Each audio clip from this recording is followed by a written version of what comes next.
Assalamualaikum warahmatullahi wabarakatuh. Adik-adik yang dirahmati Allah SWT, puji syukur kita panjatkan kehadirat Allah SWT. Pada hari ini kita dapat bertatap muka lewat udara untuk menghindari segala mara bahaya yang sekarang sedang booming. Jadi untuk sementara waktu kita berjumpa lewat udara.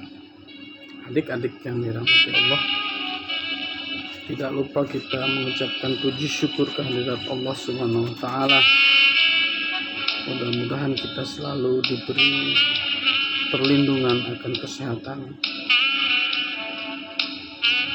sehingga kita sama-sama dapat berbuat lebih banyak pada hal-hal yang sifatnya baik. Salawat dan salam kita sanjungkan kepada junjungan kita Nabi besar Muhammad sallallahu alaihi wasallam. Adik-adik yang dirahmati Allah Subhanahu wa taala, untuk mengawali perkuliahan perdana kita dalam MK pengantar manajemen, kita akan mengenalkan dulu mengenai buku yang Bapak pakai adalah Pengantar Manajemen yang dikarang oleh Erni Tisnawati Sule, tapi bukan istrinya Sule, Erni Tisnawati Sule. Adik-adik yang dirahmati Allah, silabusnya juga kalau tidak salah Bapak sudah pernah kirim, tapi belum tersusun dengan rapi, cuman gambaran untuk silabusnya seperti itu. Bahasan-bahasannya kita bahas. Di antaranya di sini adalah beberapa hal penting. Seperti yang pertama adalah konsep dasar manajemen bisnis. Yang kedua adalah manajer dalam kegiatan manajemen. Manajer dalam kegiatan manajemen bab 2. Bab 3 adalah perkembangan ilmu manajemen. Yang selanjutnya adalah silabusnya lingkungan dan budaya organisasi. Selanjutnya adalah tanggung jawab sosial dan etika manajemen. Di bab 6 kita akan membahas tentang fungsi perencanaan dan pengambilan keputusan. Pada bab ke-7 kita akan membahas manajemen strategis perusahaan. Pada bab ke-8 desain dan struktur organisasi. Pada bab 9 bahasannya adalah tentang kekuasaan, kewenangan, tanggung jawab, dan delegasi. Pada bab 10 manajemen sumber daya manusia.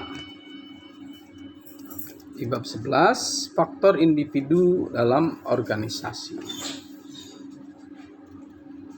Pada bab 12 motivasi dan kepemimpinan. Pada bab ke-13 kelompok kerja dan komunikasi dalam organisasi. Selanjutnya di bab 14 pengawasan dan pengendalian organisasi. Dan selanjutnya di bab 15 manajemen operasi dan produktivitas dalam organisasi. Di bab ke-16 kita akan membahas tentang manajemen informasi dan manajemen internasional. Dan yang terakhir di bab 17 bahasanya dalam manajemen usaha kecil dan manajemen organisasi nirlaba. Adik-adik yang dirahmati Allah Subhanahu wa ta'ala. Baik, pada mengawali perkuliahan ini kita akan membahas tentang konsep dasar manajemen bisnis. Konsep dasar manajemen bisnis. Yang pertama di sini, organisasi dan manajemen itu mencakup 3 poin penting. 3 poin penting dalam organisasi dan manajemen. Yang pertama adalah manajemen dan organisasi. Kemudian yang kedua adalah pengertian manajemen. Yang ketiga adalah peran manajemen dalam organisasi yang mencakup tentang efektif dan efisien. Adik-adik yang dirahmati Allah Subhanahu wa ta'ala, kita masuk pada manajemen dan dalam organisasi.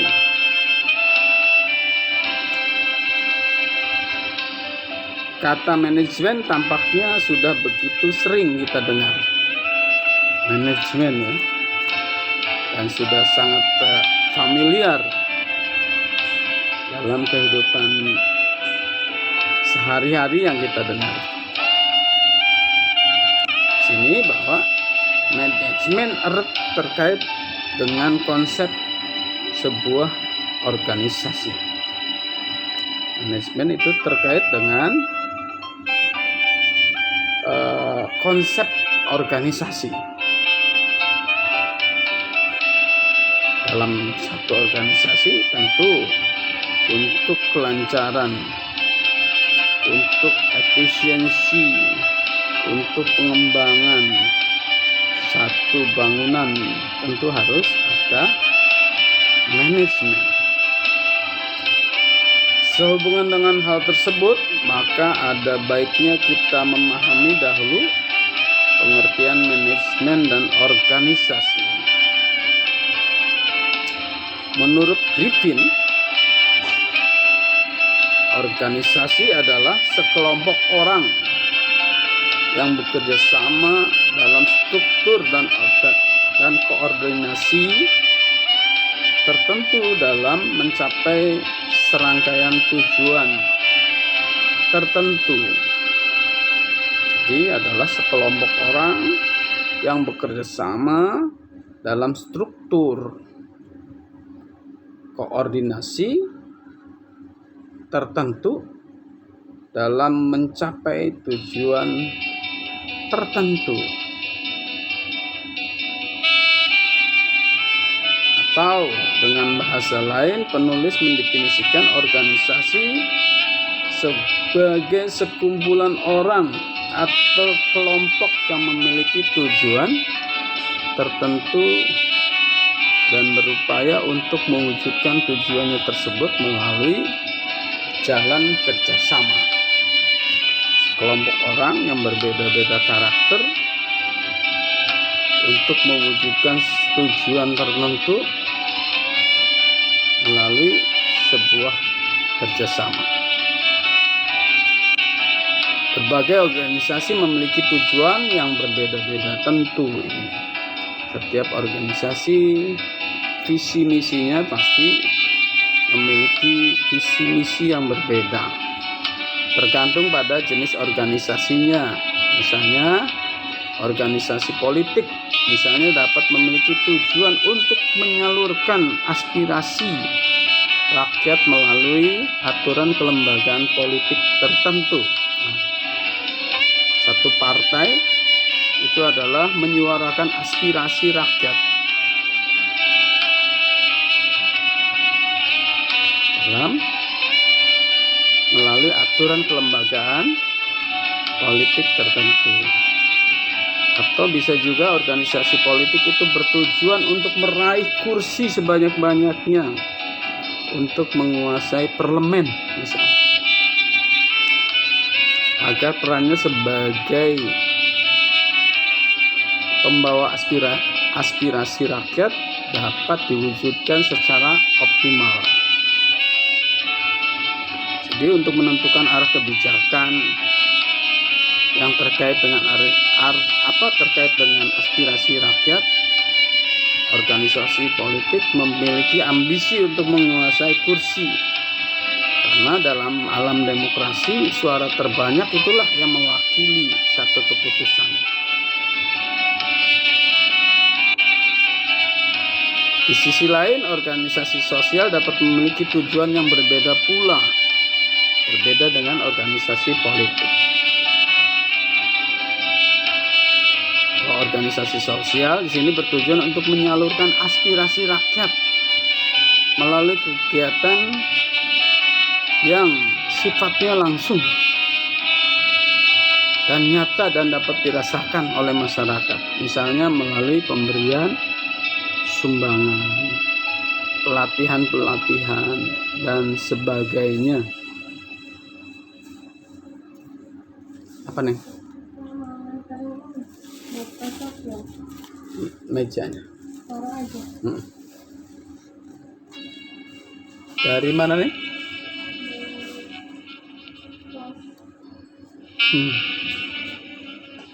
Baik. Berbeda dengan organisasi politik dan sosial, di sini universitas juga sebuah organisasi. Di dalamnya ada sekumpulan orang, mulai dari dosen, karyawan, mahasiswa, serta ada tujuan yang ingin dicapai oleh universitas. Misalnya untuk menghasilkan lulusan terbaik yang memiliki kompetensi tertentu sehingga menjadi insan yang berguna bagi masyarakat. Nah, ini perbedaan dalam organisasi politik, sosial, dan dalam satu perguruan tinggi itu berbeda-beda. Organisasi politik tadi menyuarakan aspirasi rakyat untuk mendapatkan kekuasaan yang besar. Tentu mereka harus memiliki kursi sebanyak-banyaknya di legislatif, di lembaga legislatif, untuk menyuarakan aspirasi rakyat. Kemudian kalau organisasi sosial, yayasan misalnya kan memiliki visi misi yang berbeda dengan organisasi politik. Mereka terjun langsung dalam karya atau tindakan yang nyata. Kemudian organisasi perguruan tinggi, kelembagaan perguruan tinggi merupakan satu organisasi untuk mendapatkan satu tujuan tertentu pula, yang contoh nyatanya adalah untuk mendapatkan lulusan mahasiswa terbaik yang memiliki kompetensi dan berguna bagi masyarakat, adik-adik yang dirahmati Allah Subhanahu wa ta'ala.